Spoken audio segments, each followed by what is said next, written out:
Good morning. Yet another beautiful Saturday morning in Pikeville, Kentucky. And as I said last time, when you get to my stage of life, all mornings are beautiful. Even the rainy and snowy and icy ones are beautiful. Again, I'd like to thank the Board of Directors of the Big Sandy Heritage Center for allowing these presentations to happen. I would like to especially thank our curator, Everett Johnson, and especially thank his two assistants, Mr. Justice and Mr. Dameron, who have done just some wonderful work during their time here in the museum, but sorry to say they're going to be moving on to hopefully greener pastures and better digs in the coming week, but we will miss their services. Appreciate you coming out today.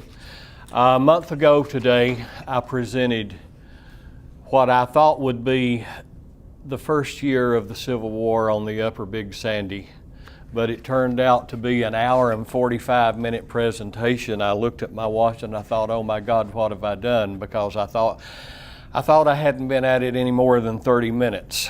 So if I run over, you folks be like our beloved old regular Baptist and start to sing me down. You won't necessarily have to sing, just a gentle hum will do. Just to review just a bit, last time we talked about a local gentleman from Pikeville by the name of John Dills, who had an inordinate amount of trouble during the fall of 1861 when he was arrested by the Confederate officers here in Pikeville, sent to Libby Prison, where he spent something close to a month to 6 weeks. But fortunately, through the work of some friends and family, he was back home in time for Christmas in 1861. We talked about the movement of Garfield up the Big Sandy, and we're going to revisit that topic just in a minute. But one thing I wanted to review with you is the Virginia State Line formation in the spring of 1862 by this gentleman, John B. Floyd, who was a Major General of Virginia militia. John B. Floyd owned an interest in the only newspaper in the Big Sandy Valley in the antebellum days. He owned a salt-making operation near present-day Warfield, Kentucky, on Big Sandy watershed. He was very familiar with the Big Sandy Valley and also with the Tug River watershed. And when it came time to recruit for his Virginia militia, even though the Enabling Act for the Virginia State Line strictly forbade recruiting in border states such as Maryland, Kentucky, Tennessee, the Carolinas, etc., one of the first things John B. Floyd did was send his recruiters into Kentucky, into Maryland, into North Carolina. You see, Floyd was former governor of Virginia. He knew the ins and outs of politics, and he knew how to get things done when things weren't supposed to be done. One of his top recruiters on Tug Fork watershed was a storekeeper from the mouth of Big Creek by the name of John B. Goff. Goff became a company captain in the Virginia State Line, and the reason I'm reviewing for you this morning John B. Goff is the fact that I think on August the 8th of 1862 there was a fight on Big Creek between some Yankees and some rebels. There were a couple of men killed on either side. The leader of the Confederate unit, the rebels, was John B. Goff. The leader of the Union force was William Francis. I told you a little bit about John B. Goff last time. But General William Francis is another story unto himself. He was an avowed Union man. He carried the nickname General much the same way that General William Ratliff here in Pikeville carried the nickname. Neither of them were generals. You'll go online to some of the genealogical pages and people will make the statement that, oh, I think my ancestor was probably a general in the War of 1812, or he was probably a general during the Civil War. Neither of these gentlemen were generals. They were militia captains. And at that time, the affectionate recognition term for a captain of militia was general, simply because he was the man who gave the orders. Francis was, as I said, an avowed Union man, Goff, an avowed Confederate secessionist. They met in early August, and lost a couple of men on either side. But the end of the story with William Francis does not involve John B. Goff, but rather a gentleman by the name of William Anderson Hatfield. Hatfield was also a member of the Virginia State Line. He joined up early during its formation, actually became a lieutenant in the Virginia State Line. The story goes, that's been printed in different publications and printed in various forms over the years, that during the early fall of 1862, William Francis and his Union Home Guards were giving the local militia boys in the Virginia State Line just more trouble than they could handle. In order to solve that problem, William Anderson Hatfield, who was known to be a dead marksman, was dispatched to eliminate William Francis, which, as the story goes, he scouted Francis's movements around his home for a couple, 3 days. Learned that Francis was usually up with the break of dawn every morning. And on a successive morning, 3 or 4 mornings down the road, sure enough, Francis arose with the break of dawn. And take your modesty hats off here, folks. The story goes that Francis came out on the back porch of his log home to relieve himself, turned around to go back into the house, and was promptly plugged exactly where his suspenders crossed along his spinal column. William Anderson Hatfield was given credit for eliminating General William Francis, who was a real bother to the Confederates. Now, whether he did or not, the implication was in some later stories years thereafter that if he didn't do it, he took credit for it. And he also made the comment at one point, which was published, that not only did he do the deed, but Randolph McCoy was supposedly with him when it happened, or at least when the plans were laid. You might think, well, there couldn't be any substance to that story. But truth be told, both Hatfield and Randolph McCoy were members of the Virginia State Line, a Virginia militia Confederate unit.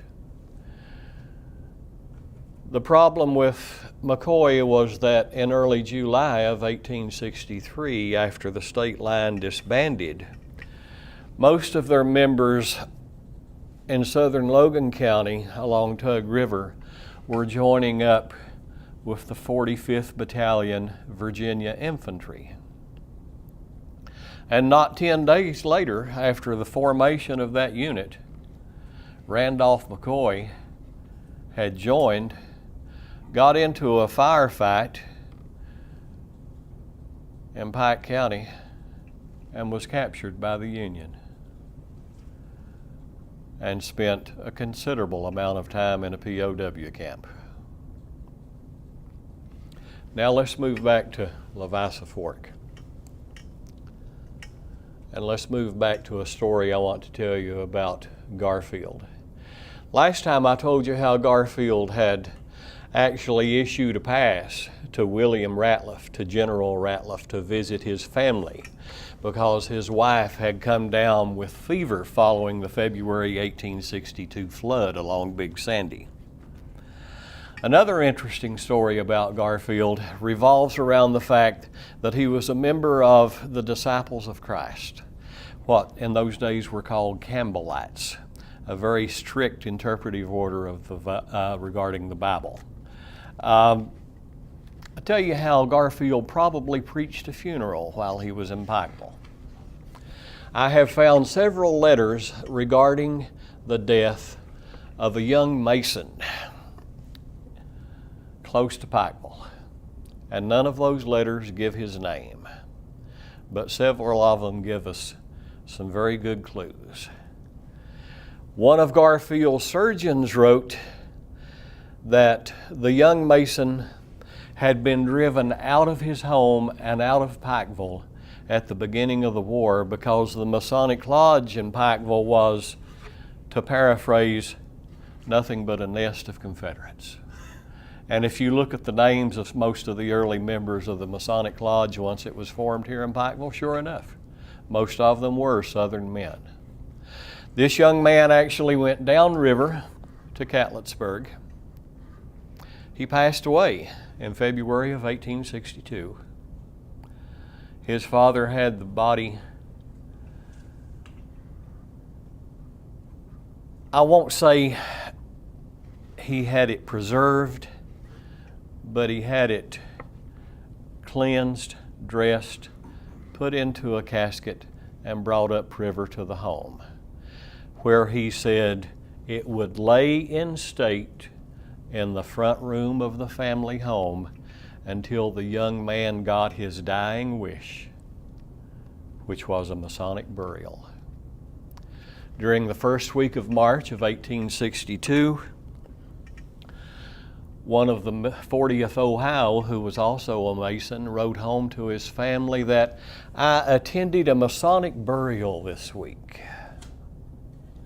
The family lived 4 miles downriver from Pikeville, opposite the courthouse." In other words, 4 miles downriver on the eastern side of the river.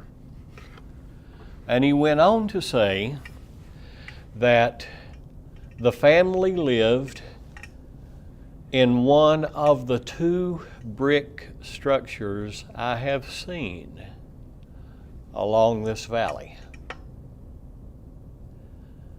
We know from the early county court records that one of those structures was the Pike County Courthouse.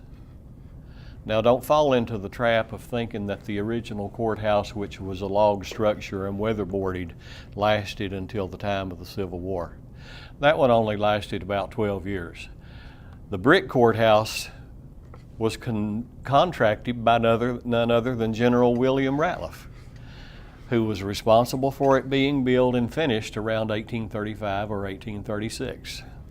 It was a brick structure. Where was the other?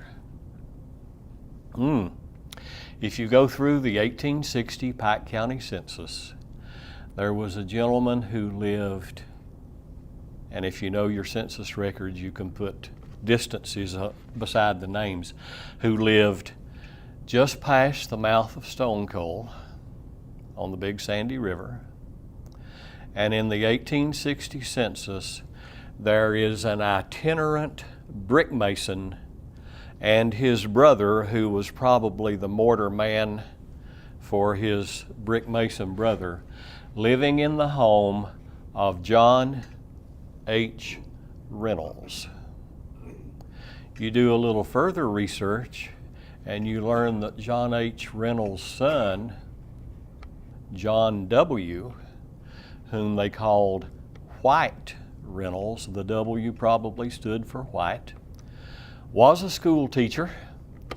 And in his reminiscences, W.O.B. Ratliff actually said he went to school under White Reynolds at the mouth of Stone Cold Creek.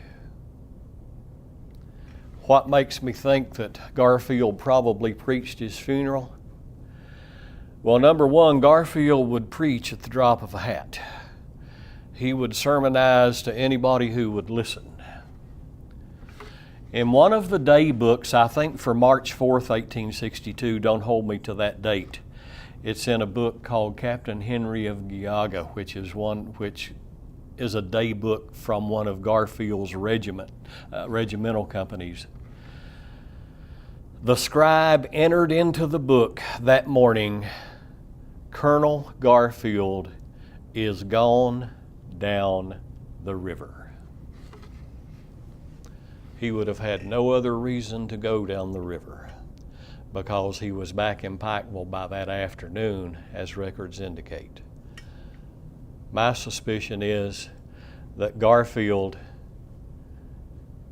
probably attended John W. Reynolds' funeral and may have even preached his funeral.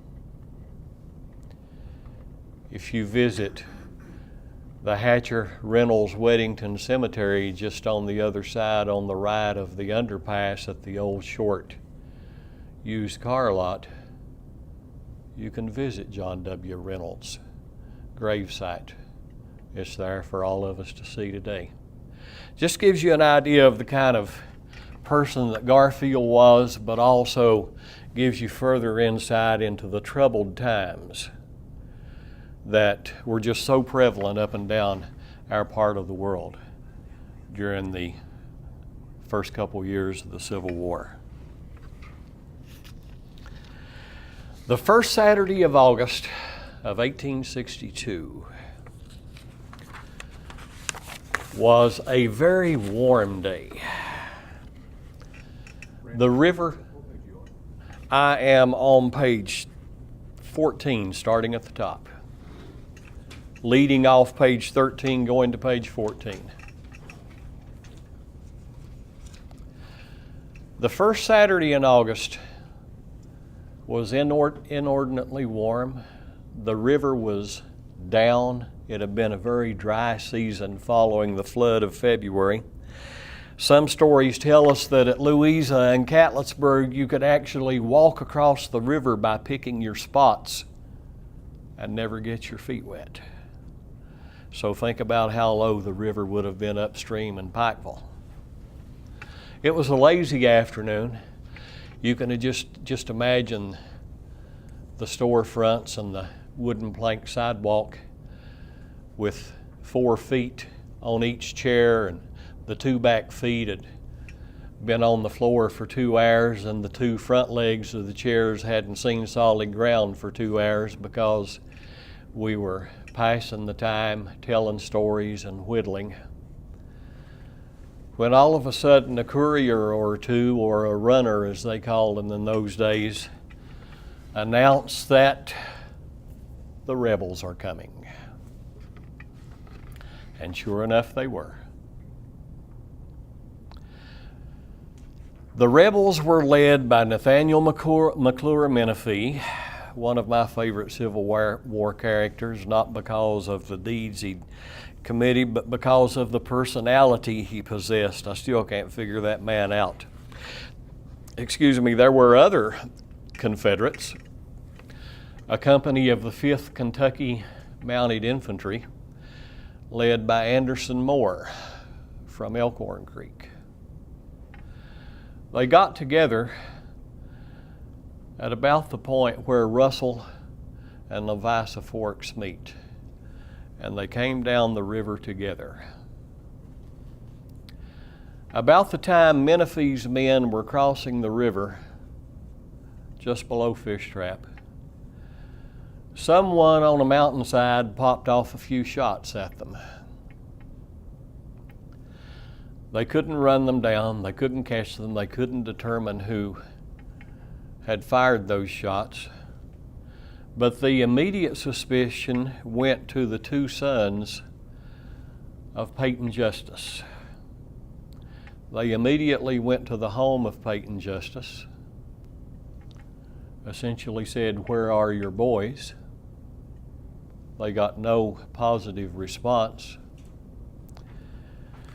Whereupon they essentially said, "Well, old man, if we can't find your boys, we'll take you." They took him downriver, forded the river just below the mouth of Upper Cloy, took him up Dry Fork, and shot him through the head.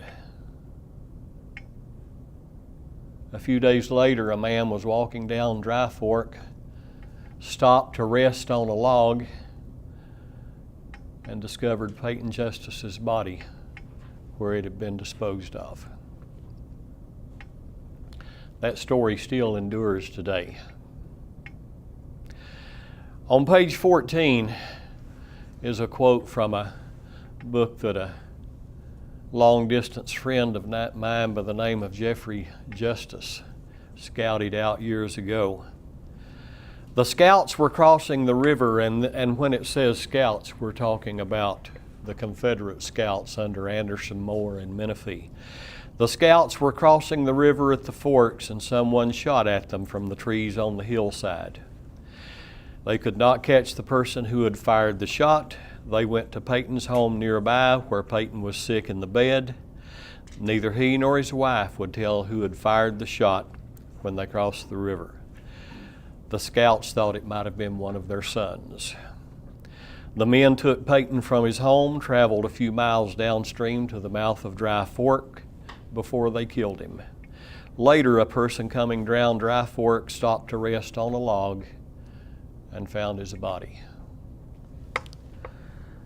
I don't know what the attraction of Dry Fork was, but if you recall last time, I told you about a Gibson boy who had been recruited by Menifee's men around the mouth of Greasy.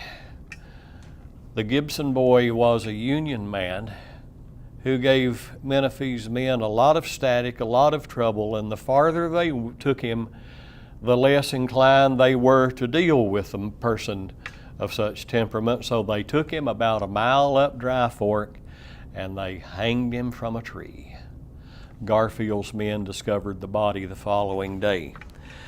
That is two executions I know of that Menifee's men committed, both of which were on Dry Fork.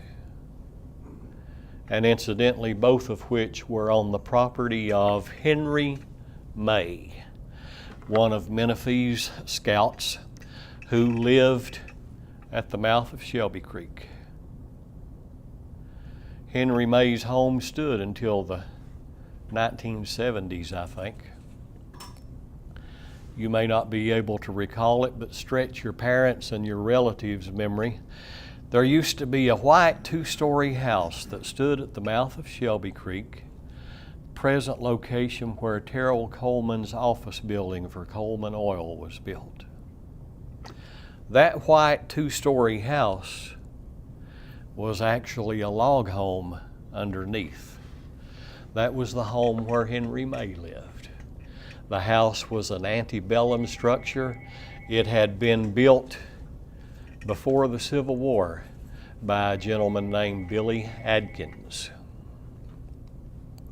Anyway, back to the story. Menifee's men and the company of the 5th marched into Pikeville just about dark, but John Dills had heard they were on their way. Now, Dills had had enough of Confederates the past November and December. What did he do? He split. Down the river he went. Actually, the next we hear from John Dills was in Louisa and Catlettsburg, a story picked up by the Louisville newspaper. But back to the first Saturday night in August of 1862, Menifee's men absolutely carried away everything of value in John Dill's store.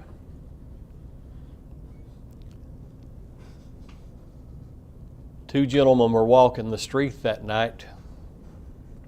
Menifee's men were inside the store, had the door closed. One looked at the other and said, "What's going on in there tonight?" And one of the Confederate guards looked at him and said, "Colonel Menifee's clerking tonight."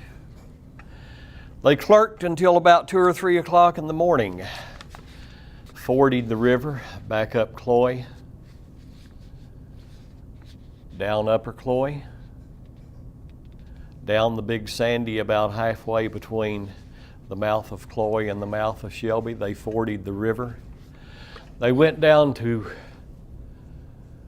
Henry May's house, got there about dawn, and one of the Mullins boys in Menifee's command later recalled that when they got to Henry May's home, breakfast was ready. You know, raiding stores and carrying stolen merchandise is pretty strenuous work. I imagine those boys were ready for a good hearty breakfast at Henry May's expense. Following the war, Peyton Justice's widow came to town, hired a lawyer, and filed a lawsuit revolving around the killing of her husband. Not only did she ask for monetary retribution for his killing, she also named names. First on the list of those accused of killing Peyton Justice was Thomas C. Cecil, Company G of the 5th Kentucky.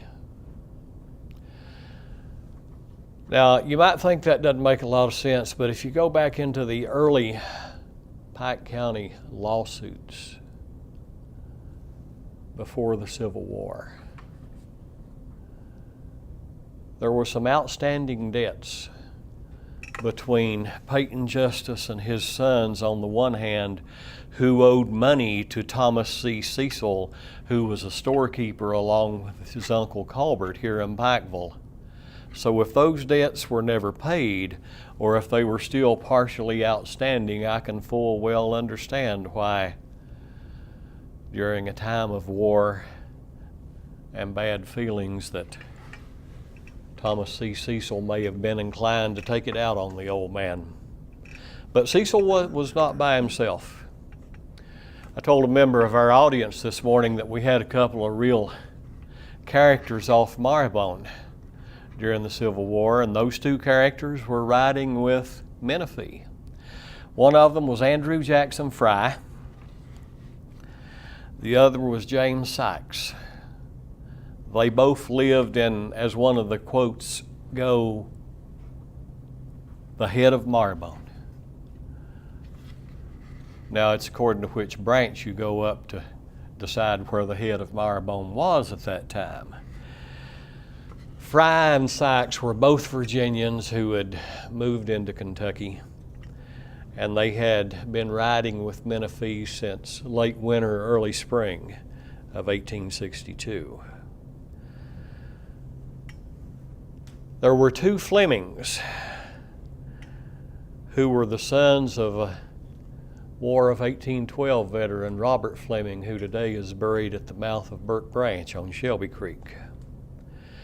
Jefferson Fleming was the better known of the two. Jefferson, in his own right, was a real character. If you go into the later feuds, killings, murders, etc. in Pike, Letcher, and Wise County, Virginia, I'm sure you've heard of the Pound Gap Massacre, wherein Doc Taylor and two Fleming boys were accused of wiping out Ira Mullins and his family. Well, the two Fleming boys were the sons of guess who? Jeff Fleming. After the looting of Pikeville and the killing of Peyton Justice, Menifee sent Andrew Jackson Fry back up Lavassa to Elkhorn Creek and across the mountain into Virginia with the goods. Menifee himself took a company of men and headed up Shelby Creek. On his way up Shelby Creek,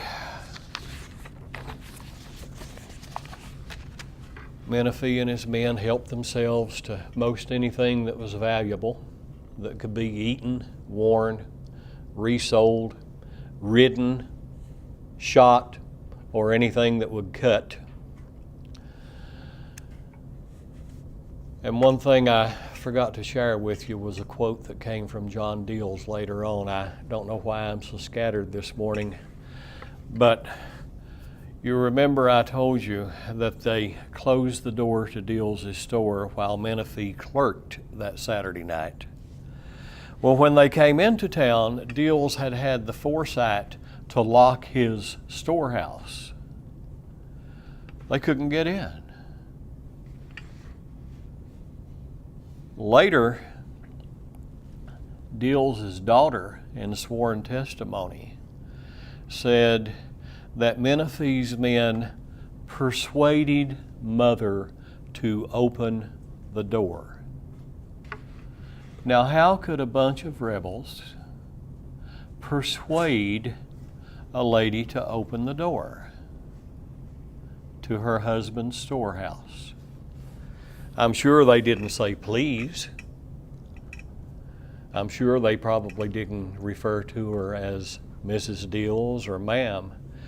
But a year later, when Deals was trying to have his colonel's commission reinstated, in one of his correspondence, he made the charge that his oldest daughter had had a sword drawn across her throat by that rebel devil Menifee.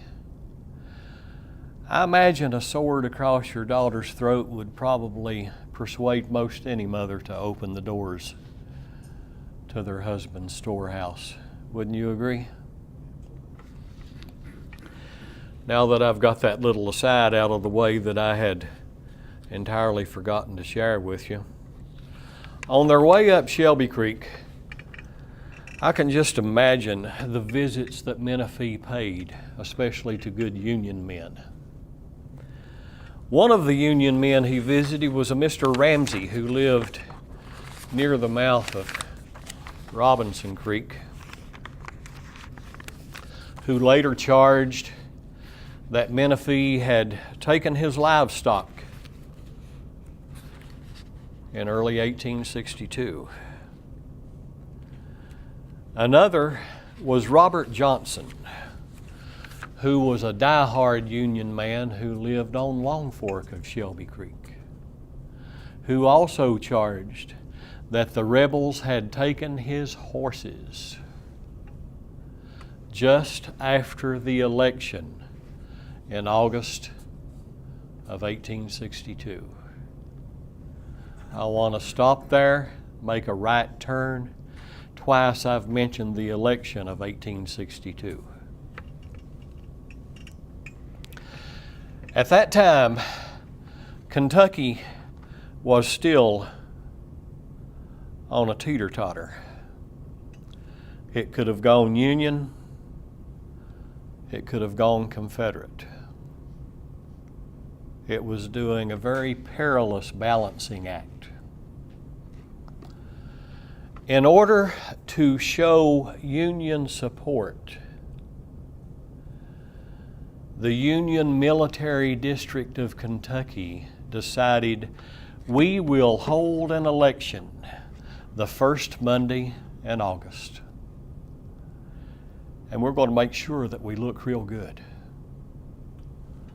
Because first, we're only going to let Union men vote.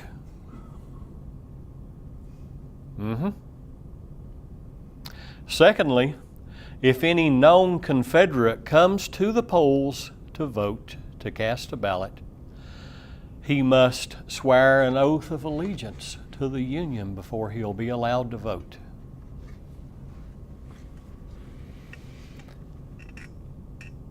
In Confederate territory, they also came up with a provision that any two solid Union men can open a polling place and hold an election on the first Monday of August.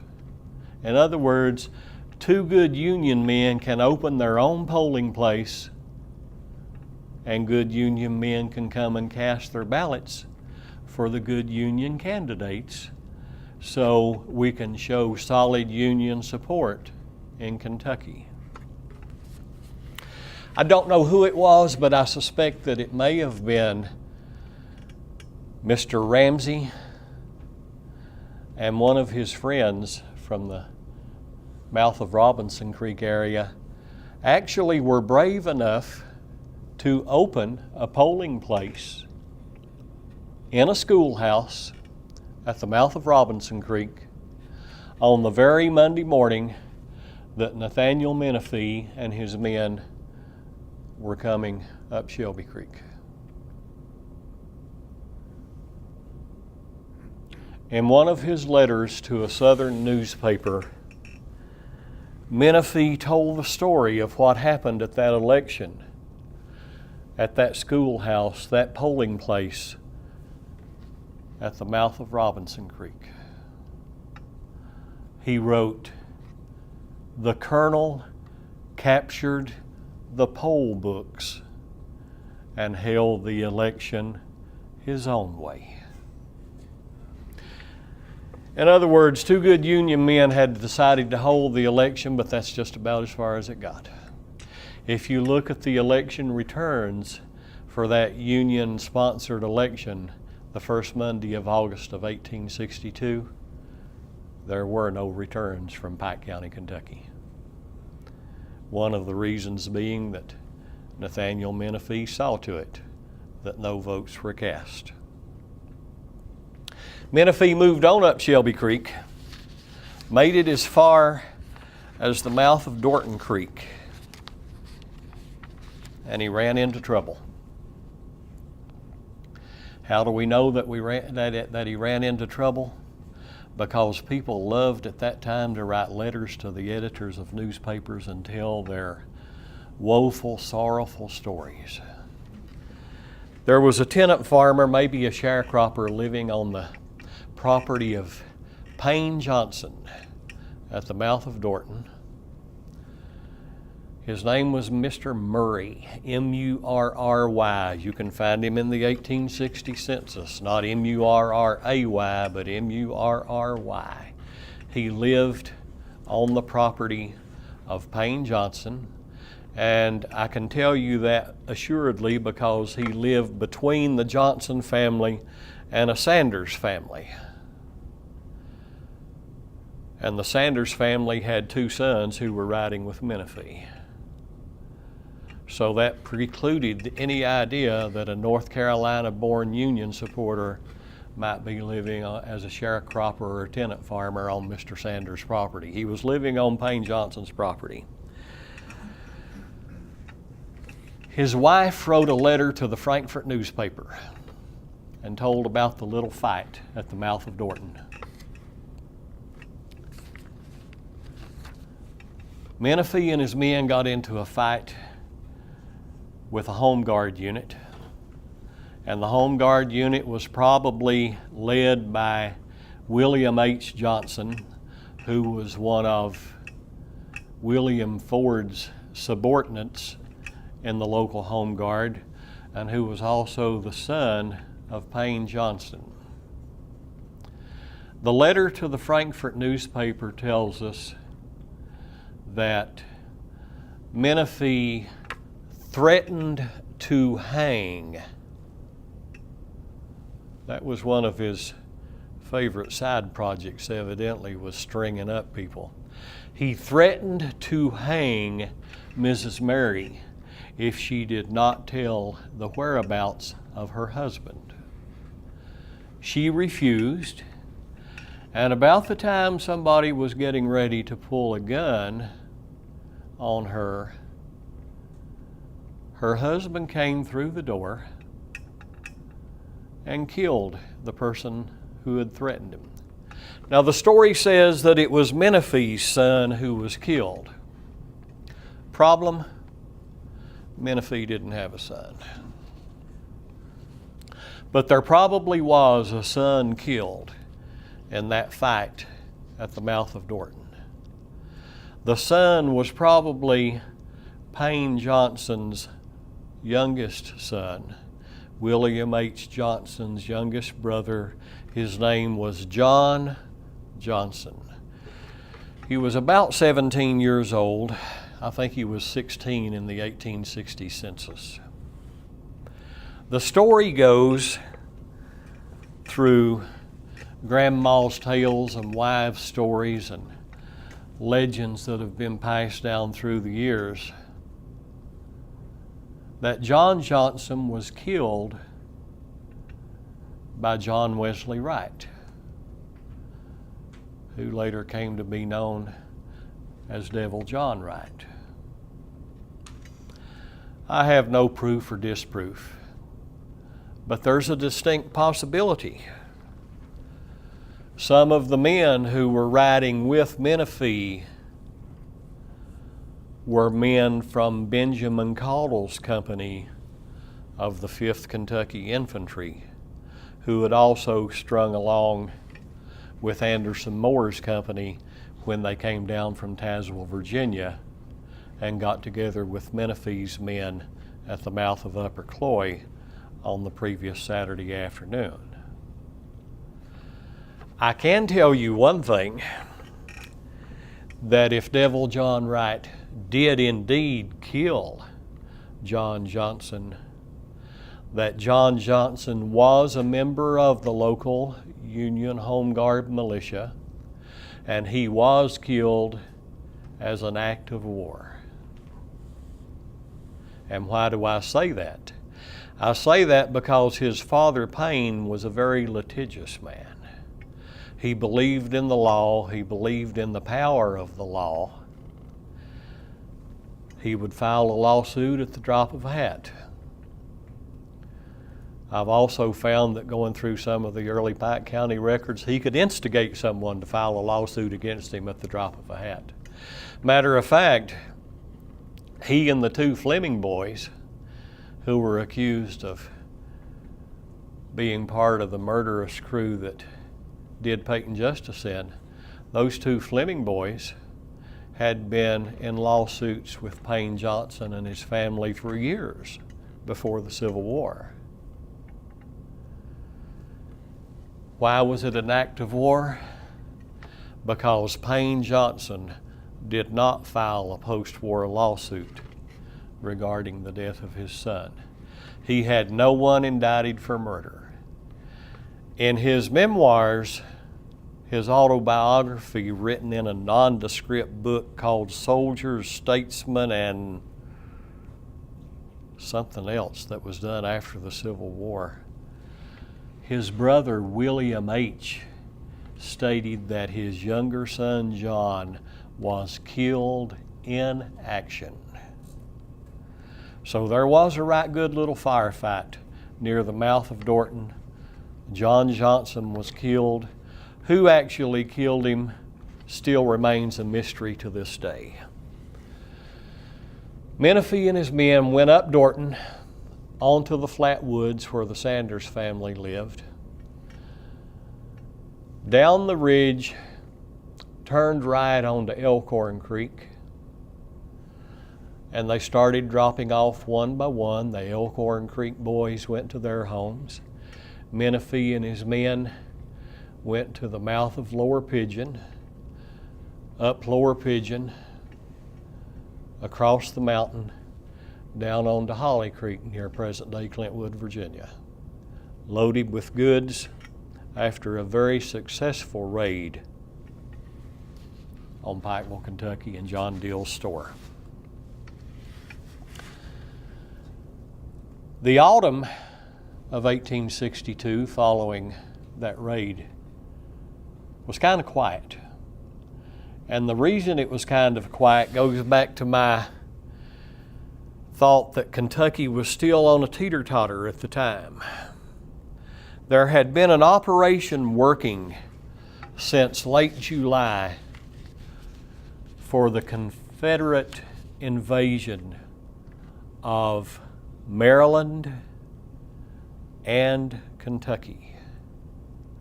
If you know your Civil War history, the Confederate invasion of Maryland actually happened, and it ended at a little stream called Antietam Creek. The Confederate invasion of Kentucky was in conjunction with the invasion of Maryland. The Confederates came up out of Tennessee through Laurel County up into central Kentucky, and at the same time Humphrey Marshall moved out of southwest Virginia into eastern Kentucky to Prestonsburg, to Licking Station, which we call Salyersville today, Hazel Green, Mount Sterling, and that movement eventually culminated in the Battle of Perryville in October 1862. Now, the 5th Kentucky did not see any action at Perryville. They were on guard duty guarding supply wagons, but several of their veterans actually testified later that they could hear the cannon rumble during the day-long fight at Perryville. The reason being that Pike County was quiet was because most of the 5th and their Pike County boys were at Perryville, and the Virginia State Line boys were back in Virginia with Menifee. The last really serious action of the Civil War in 1862 on the Big Sandy Valley was, again, going back to a familiar face, the responsibility of John B. Floyd and his Virginia State Line. You see, to every good story, there's a sub-story. There's a subplot to every good plot. Remember, I told you that John B. Floyd was a politician at heart. He had been pre-war governor of Virginia. He wanted to return to politics. The only problem was that in February of 1862, he had been caught at Fort Donelson, Tennessee. He had pulled out of Fort Donelson just on the eve of the Confederate capture of Fort Donelson, and he left a couple of regiments behind, and Jefferson Davis never forgave him of that. Matter of fact, he stripped him of his commission. John B. Floyd went home in the spring of 1862 to Abingdon. He licked his wounds, he revived his spirits, he went to Richmond, and he started to call in old favors, people who owed him obligations and considerations. The Virginia body made him a Major General of Virginia State Troops, which is the authority under which he raised the Virginia State Line.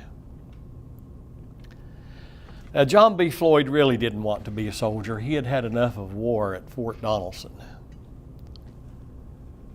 But he wanted to get back into politics. The ultimate aim of John B. Floyd's establishing the Virginia State Line was to make him senator from the Western District of Virginia in the spring 1863 Virginia state elections. We will form the Virginia state line. John B. Floyd will rebuild his popularity.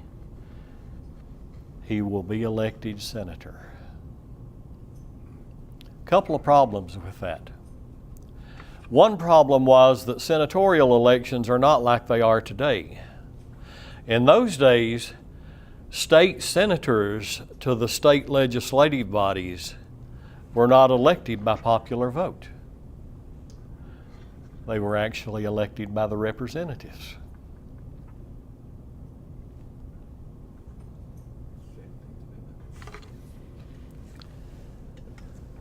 In the fall of 1862, John B. Floyd started to mass his Virginia state line troops in Western Virginia, what we now call West Virginia.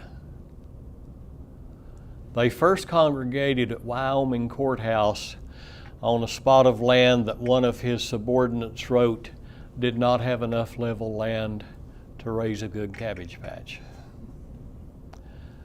They moved down Tug River and they made it as far as Warfield, where they camped. Wonder why he chose Warfield. Remember, that's where I told you his salt works were located. He had an ulterior motive in choosing Warfield. He wanted to check on how business was going, I'm sure. While there, he dispatched his cavalry commander, Colonel John Clarkson, on a ride down into Cabell County, cross over onto Big Sandy, back up the Big Sandy River. When they got to the mouth of Rockcastle Creek in present-day Johnson County, they rode up Rockcastle through the gap, back onto Tug River drainage, and rejoined General Floyd, who had moved up Tug and was camped opposite the mouth of Big Creek. Lo and behold, Clarkson reached camp just in time to learn some very exciting news. That news was that there were 9 flatboats of Union supplies headed upriver for Pikeville. Why 9 flatboats? You remember I told you that John Dills had split Pikeville, gone down river. He eventually ended up in Frankfort. He soon ended up with a colonel's commission to recruit a regiment of infantry. That regiment of infantry came to be called the 39th Kentucky Mounted Infantry. The first day of mustering and recruiting around Catlettsburg, some 300 plus displaced Union men from the upper Big Sandy showed up to volunteer for service under John Dills. The problem with Union regiments, and you can imagine how distressing it was, even more so for Confederate outfits, was that even at that time, the war had been going for a year. The state of Kentucky and the Union could not supply the regiments who were volunteering for service. The 39th under Dills hung around at the mouth of the river and eventually made their way to Pikeville, but the problem was they had no camp, they had no shelter, they were living in private homes, mostly in and around Pikeville. At the mouth of Big Creek, John B. Floyd and Clarkson heard that winter supplies, 500 Austrian rifles, 8,000 rounds of ammunition, cartridge boxes, and even more important, uniforms, greatcoats, shoes, and woolen socks were on their way up the Big Sandy. Clarkson no more reached camp and had a good meal than he mounted his men, came up Big Creek, through the gaps, and eventually on to the upper watershed of Brushy Creek. Down Brushy, and at some point on Brushy, a Union man saw them pass by, sent word to the Union boys in Pikeville that the rebels are on their way down Brushy, and their column was so long that it took them an hour and a half to pass. Now, I'm not sure that he had his stopwatch out on them, and an hour and a half may have been something of an exaggeration. But nevertheless, they made their way down Brushy, down Main Johns Creek, across Brandy Keg Gap, just upriver from Paintsville. And on the early, bitterly cold morning of December 4th, 1862, they stopped in Prestonsburg to brew coffee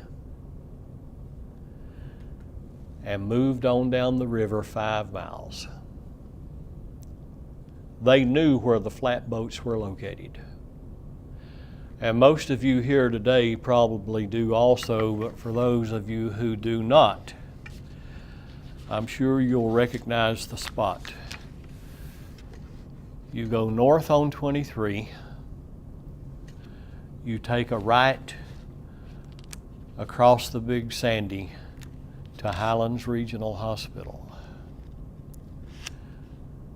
If you're going from 23 to Highlands, look to your left and you will see that the river makes a wide turn. You can't see it from the bridge, but 100 yards below that is a shoals. And I have been there and I have walked the railroad, and even from the railroad you can hear the roar of the shoals in high water. This wasn't high water. No story tells us, but as low as the river was, remember you could walk across without wetting your feet at certain spots at the mouth. Those boys certainly had to portage those flatboats from the end of the shoals back up to deep water. In other words, they had to unload them, carry their goods past the shoals, and load them back up on the other side. Those shoals were called Wireman Shoals, named for Abraham Wireman, an early settler in that area. They made it to the bend in the river just about supper time, and they tied up there for the night on the evening of December 3rd. Clarkson's men came downriver from Prestonsburg. They forded the river about 2 miles above Prestonsburg with one force, and the other force came down the river opposite the boats. In other words, another force came down the river on the side where Highlands Regional is located today. They attacked a couple of times without success, but finally they were successful. They captured every rifle, every Union uniform, every pound of tea, coffee, and sugar that was to be had on those flatboats. And what they couldn't capture, they burned before they departed. There's a cute story and a sad ending that involves our man John Dills. from what came to be called the boat fight at Wireman Shoals. That loss was the beginning of the end for John Dill's military career. One reason was because a very prominent man from the mouth of the river by the name of Levi Hampton was killed during that fight. Levi Hampton was a hotel operator, a dry goods merchant, a very prosperous man who was well respected. And the folks in power, along with Colonel Craner of the 40th Ohio, who was military commander on Big Sandy, could never forget the fact that John Dills had no military escort with those flatboats. Now, I say it was a trumped-up charge. Why would I make such a seemingly asinine statement? I say it was a trumped-up charge because by accounts of both sides, there were 200 in the crew of boatmen, yet stored on those flatboats were 500 Austrian rifles and 8,000 rounds of ammunition. Why did he need military escort? Those boys were just victims of circumstance. The rebels caught them before they woke up that morning, caught them between a rock and a hard spot, and I don't say that facetiously because if you look at that territory down there, it's a rock wall on the opposite side of the river. They really had them between a rock and a hard spot. But that was the beginning of the end of John Dill's military career. He was never forgiven for no military escort, and by the end of 1863, he had been cashiered from service by President Lincoln and sent home to Pikeville. Leave you with a couple of interesting stories. One of the charges brought against Dills from the affair at Wireman Shoals was that he was using those flatboats that had been leased for military transport in order to restock his dry goods store in Pikeville. He denied it. He denied it. He denied it to the bitter end.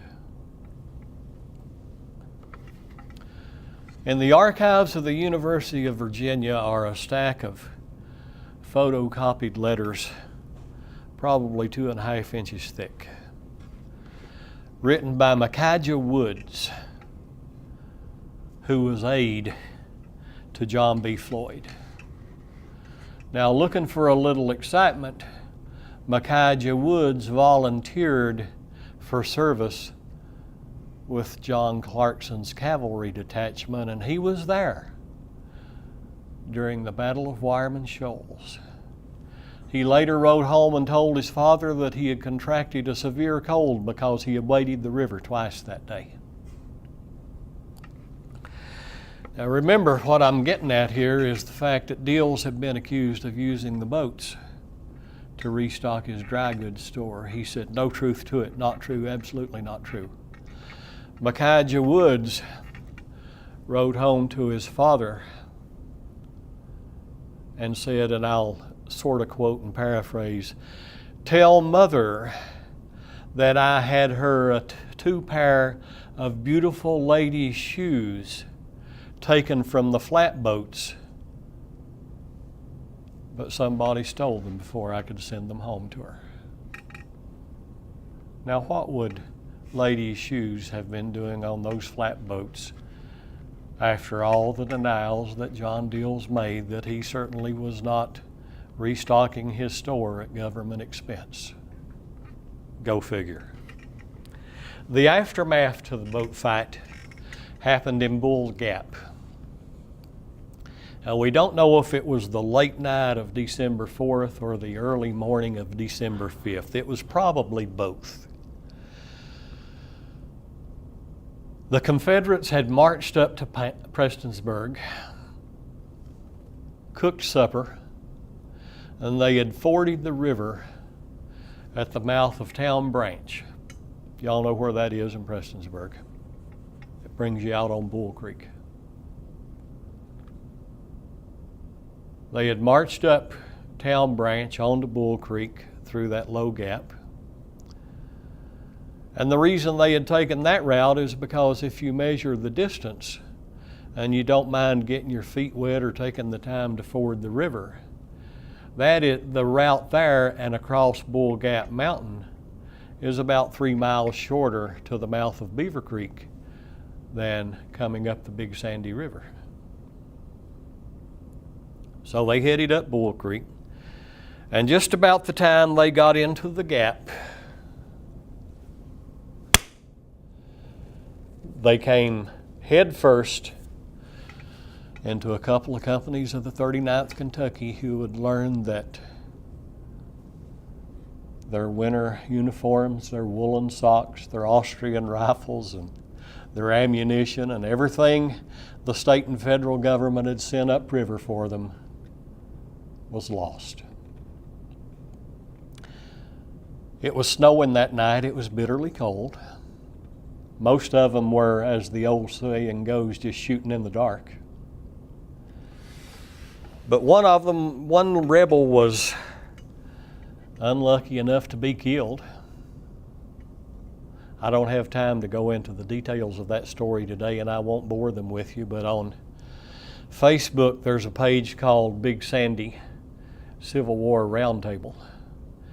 If you visit that page and look for my name, something over a year ago I did some research on the name of the Confederate who is ostensibly buried in Bull Gap, whose headstone is there today for all to see.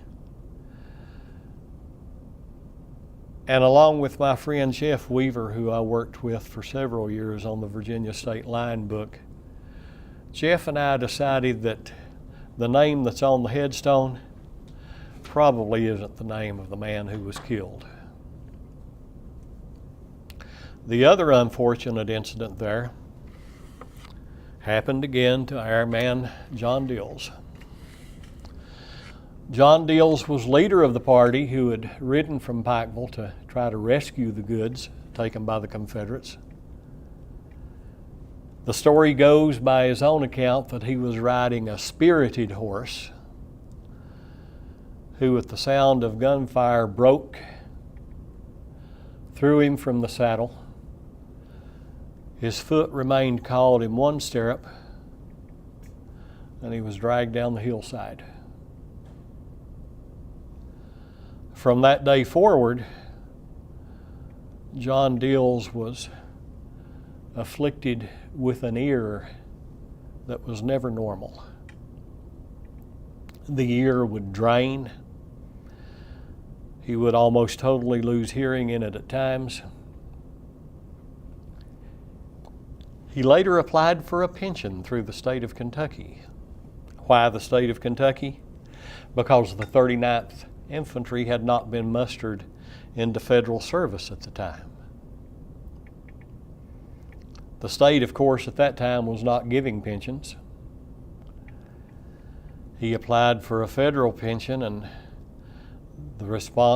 his application was denied, the response being that on the night of December 4th and 5th, 1862, you were not in federal service.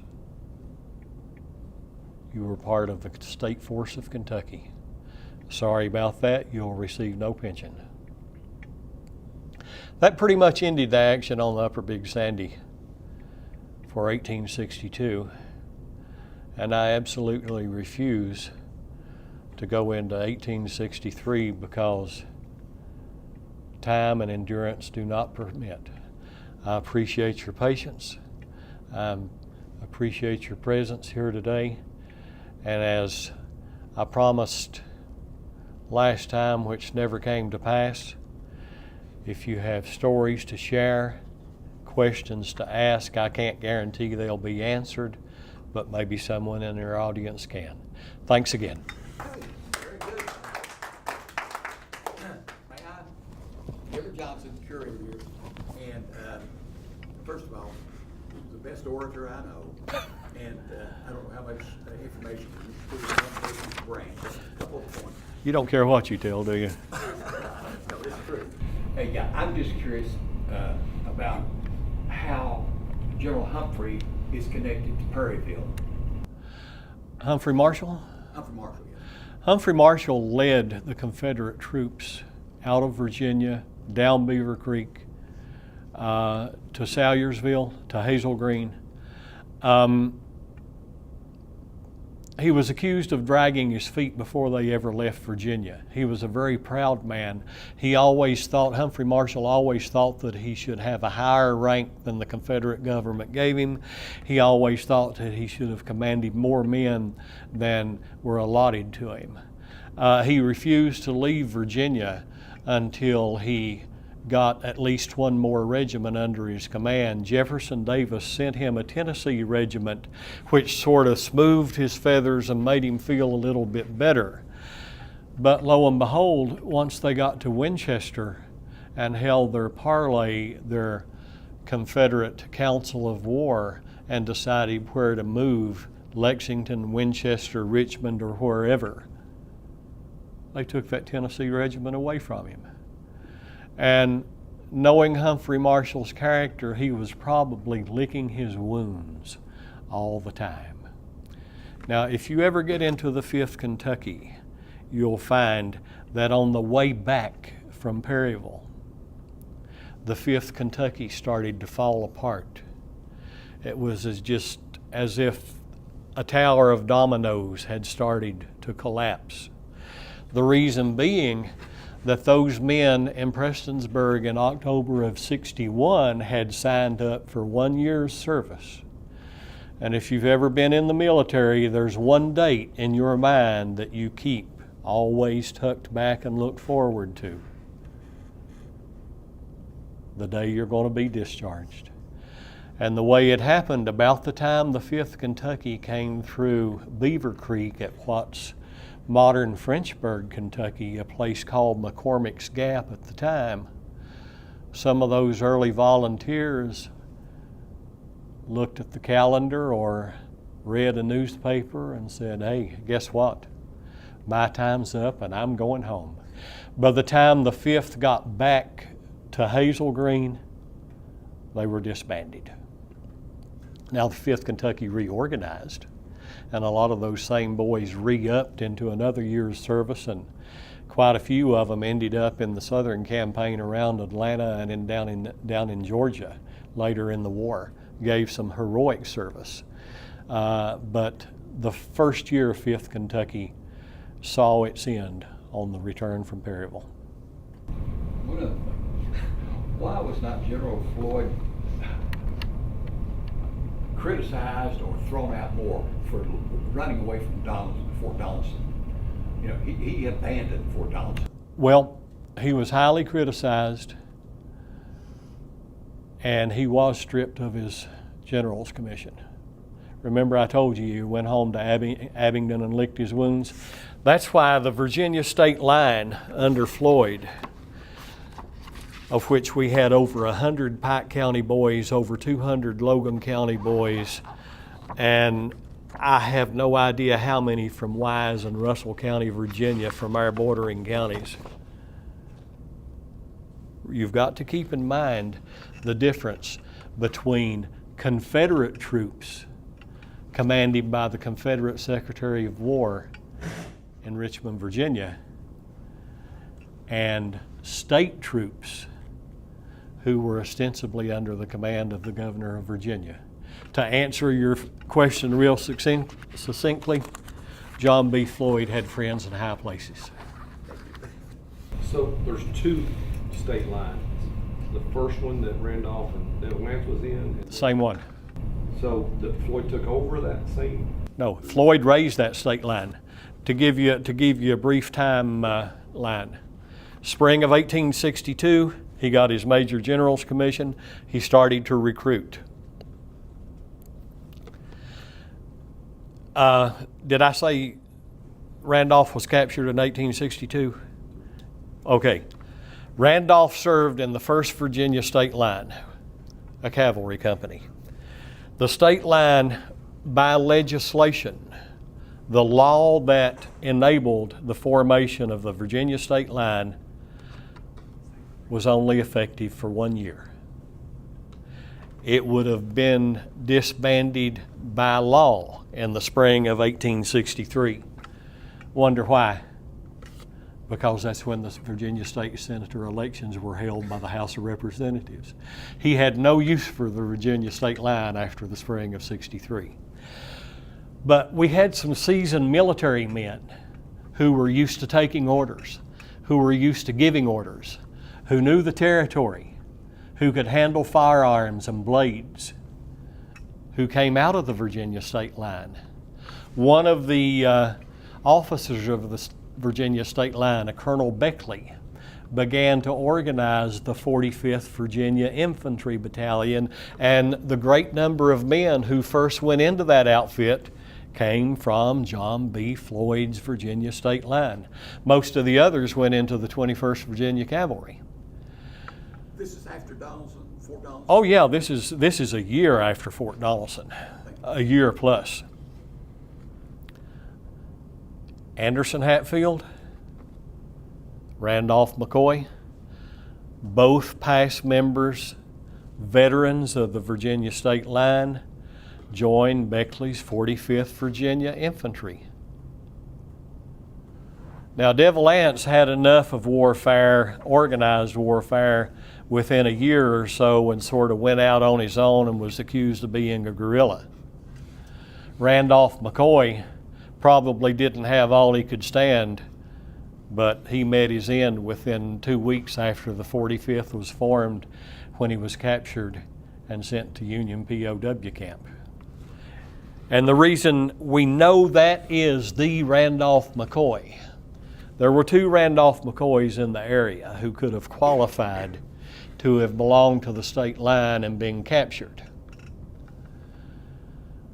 The other Randolph McCoy signed a deed to transfer property some 3 weeks after the feuding Randolph McCoy had been captured and shipped off to POW camp.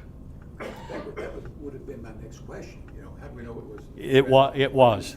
Yeah, like I told you last time, that came through some work done by Thomas Dotson. Dotson actually researched the records and found that the other Randolph McCoy signed a deed for the transfer of property after our Randolph McCoy was in POW camp. Okay, I've got a question. The Deals family and some of their correspondents claim that the reason Deals says he was innocent on the whole boat thing, I'm not saying it's true or not, I don't know. Neither do I. I just wonder if it fits your research, is that the boats were actually Deals boats, owned by Deals, at least some of them, and the stuff he was transporting was on his own boats. He was transporting things on his own boats, but the boats had been leased to the state of Kentucky for military transport. So we can quibble it either way. Actually, I think after it was all said and done, I think Deals got a raw deal out of the whole mess. And that's not the time and place to get into other stories because, like I say, we don't have the time or the perseverance or the lung power to get into it. But I'd be happy to do it at another day and time. Anything else? Yes, Chief. Randall, thanks for two great lectures on the Civil War. I just have one question. As a student of military history, you used the word cashier. Now, would you speak to that? That would be a formal public rebuke instead of just a discharge from military service. I have never found any evidence that John Deals faced a formal court-martial. There was a decree from President Abraham Lincoln which essentially said your services are no longer needed, you are no longer a member of the United States military. Thank you for what you've done. And that was the end of it. Yeah, that order is, that printed general order from Lincoln has been circulated time and again. I haven't found no I have found no evidence that he would ever faced a formal court-martial. On the other hand, this gentleman, John B. Floyd, did. He didn't join up in the 45th Infantry with Beckley after the state line was disbanded. He went home to his store at the mouth of Big Creek, and about 3 weeks later he was picked up by a federal detail. He was taken to Louisa. He was given what was called a drumhead trial by Union military justice. He was decreed to have been a bushwhacker, and he was sent to POW camp. And I promise I'm going to end with this. Years ago, some engineers in Pikeville were going through cardboard boxes of old documents that had come from John B. Floyd's estate. Actually, after the Civil War, this old boy grew up and made something of himself. He became involved in the timber business, and you might be even able to Google it today. If you go on, had you gone online 7-8 years ago and searched for John B. Floyd Land Company, there was actually a West Virginia concern by that name that bore the namesake of this man, who was a company captain in the Virginia State Line. He was tried at a drumhead field trial, decreed to be a bushwhacker, sent to First Johnson's Island, just off Sandusky, Ohio, which was a, yes, we do have a print of that, don't we? Which was a Union POW camp for Confederate officers. He spent the rest of the war in POW camp. Now, where do the cardboard boxes come in? Some engineers dealing with land titles and old records were going through the boxes, and lo and behold, they uncovered probably half a dozen to 8 or 10, I'm not sure of the number, prisoner of war records written by John B. Floyd. I'm sorry, not John B. Floyd, but John B. Goff, back home to his family from POW camps. The handwriting is pretty good. I transcribed those years ago, and every once in a while when the Civil War adrenaline starts flowing, I'll sit down and read them and reread them again. Very interesting reading. Again, I thank you for your patience. I thank you for your participation, but most of all, I thank you for your attendance here today. There is no charge for this, but always the museum is glad to take donations. We operate on a shoestring, and every shoestring is appreciated. Thank you. Thank you.